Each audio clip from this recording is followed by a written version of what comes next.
Hey, Zach. Hey, Ron. How's it going? Good, good. You have some questions on reaffirmations? Yeah. So, what is a reaffirmation agreement?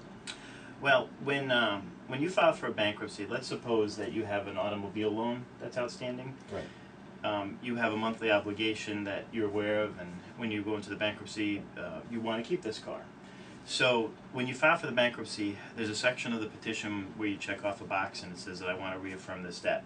And what you're saying is that I agree I'm going to keep making payments on that car, and I still want the bankruptcy to go through in its other regards.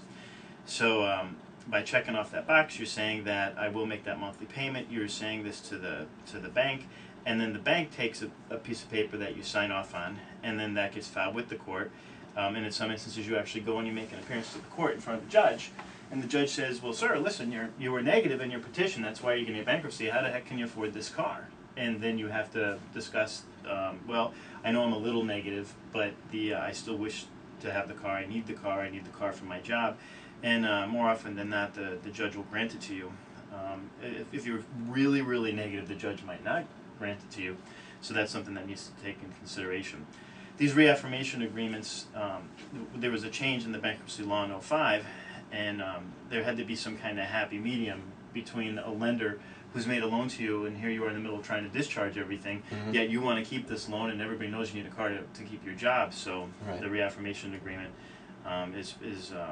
some changes went into play to try to set it up so that folks would have the ability to keep a car, to make the payments, and it would be a piece of paper that the lender could keep you on the hook after the bankruptcy in the event that you mess up making payments after that.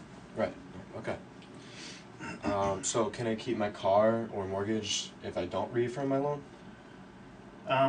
That's a good question. A lot of people ask that question. I know that there are several attorneys that actually encourage their clients not to sign reaffirmation agreements if the lender doesn't push it, and if they don't pursue it, and if they don't make an issue out of it, and you ultimately don't sign it, and then you keep making payments and the payments are accepted by the lending institution.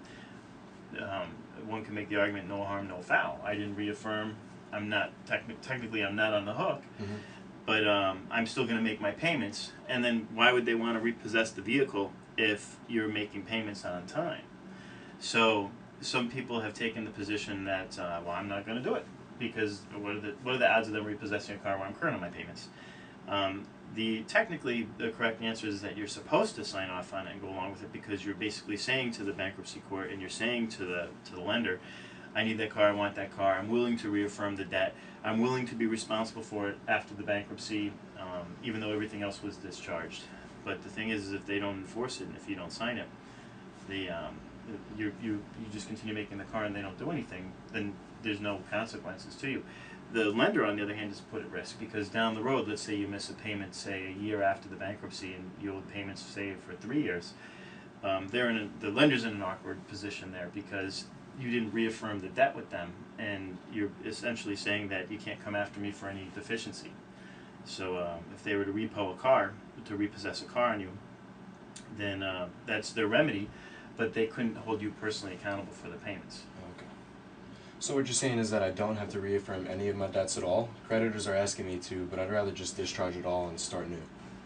Well, the example that I gave you before was with a car. You wouldn't be reaffirming any of the debts having to do with your credit cards. Your credit cards, under the context of a Chapter 7, you would just be getting that debt eliminated entirely. You wouldn't be reaffirming any of those particular debts. Oh, okay. With regards to a car, we already talked that out. And then you can also reaffirm your debt with a mortgage. Most of the people that come through here, they're looking to file a 7 to discharge their credit card debt, but they want to keep their house. And they would continue, and of course the lender wants to make sure that they're still responsible for their debts. And they would, when they say that they want to keep the house and reaffirm on the house, that's what they're referring to. They're going to continue to make the monthly mortgage payment. Now, the lender actually would have the right, of course, to foreclose. If even though you're filing bankruptcy, you're checking off that you want to reaffirm the debt. If you mess up on payments, say a year after the bankruptcy is discharged, yeah, they could still foreclose, and that's their right to do so. All right. Well, thanks a lot, Ron. Okay. Talk to you later.